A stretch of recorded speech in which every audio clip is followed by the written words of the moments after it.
So a lot of us have played games that have used magic before, but we felt it normally plays a supporting role. So when we set out to design the game, we really wanted to put magic and spell components and the use of those at the core of the game.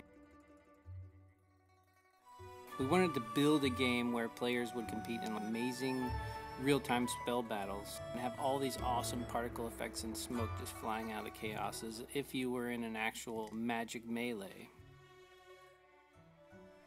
The other challenges we set for ourselves were, one, we didn't want to make a game about killing, and two, we didn't want to put it in a fantasy setting, which is normally typical for what we see with a magic game.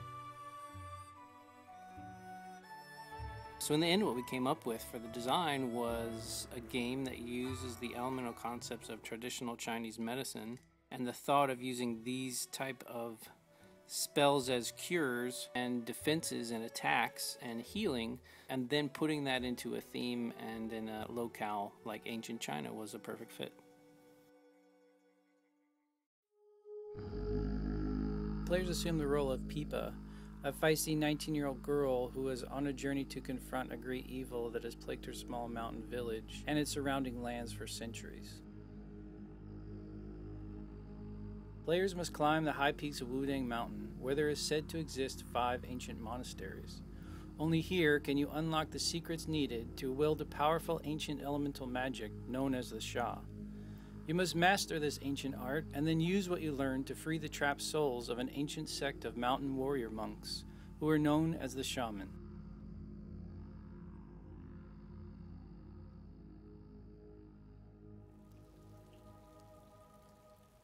So Shaman is a third-person, single-player strategic adventure game for PC, Mac, and Linux that is focused around the crafting and casting of powerful elemental magics in real time.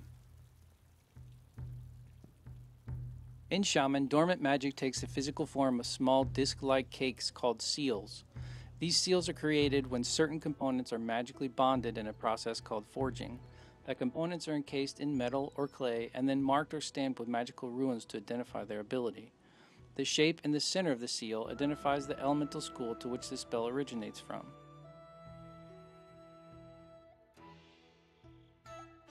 To create a spell, the player must first work to gather the necessary components. Some components are rare and hard to find, others grow in the open. You have a map that helps you in locating some, but others will require you to find clues and hints in order to make the spell you desperately need. The game has over 200 different components and more than 100 spells that can affect 15 different properties on a player. Players will then need to locate one of the ancient forges and repair it in order to be able to create spells from the components they have gathered. To complete the forging process, players will have to complete a group of small mini-games and perform them within the designated time limits, often juggling several tasks at the same time. Quality of the final forged seal will be determined by both the purity of the components as well as how well the player performed the required forging tasks. The components are expended and removed from the player's inventory in trade for several small discs the players can then use in combat. Once you locate the Shaman, the real game begins.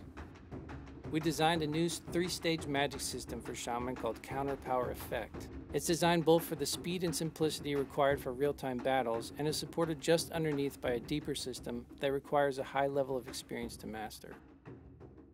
You will enter into a match armed only with the spells that you have created. You must use defense spells to survive the Shaman's brutalizing attacks, while at the same time cast counterattack spells that can defeat the Shadow's defenses. If you are able to survive long enough and weaken the Shadow's power, you must cast your curing spells in a desperate attempt to extract the Shadow for good. Enemies in the game do not have a set cast pattern, but they do have a set number and type of spells that they can cast.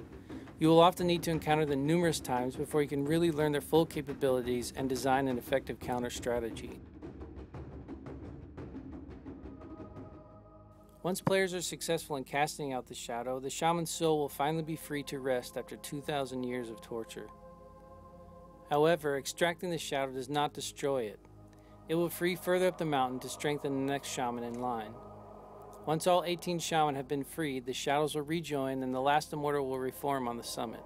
Here, you must face the evil god in an epic battle in which the future of the ancient world will be decided. So when you combine a graphic comic art style, beautifully composed original music, a strong female protagonist, a deep narrative, a unique setting, a real-time spellcasting environment, and gameplay centered around healing versus killing, and we hope to make Shaman an enjoyable and fun experience that will appeal to a wide variety of gamers.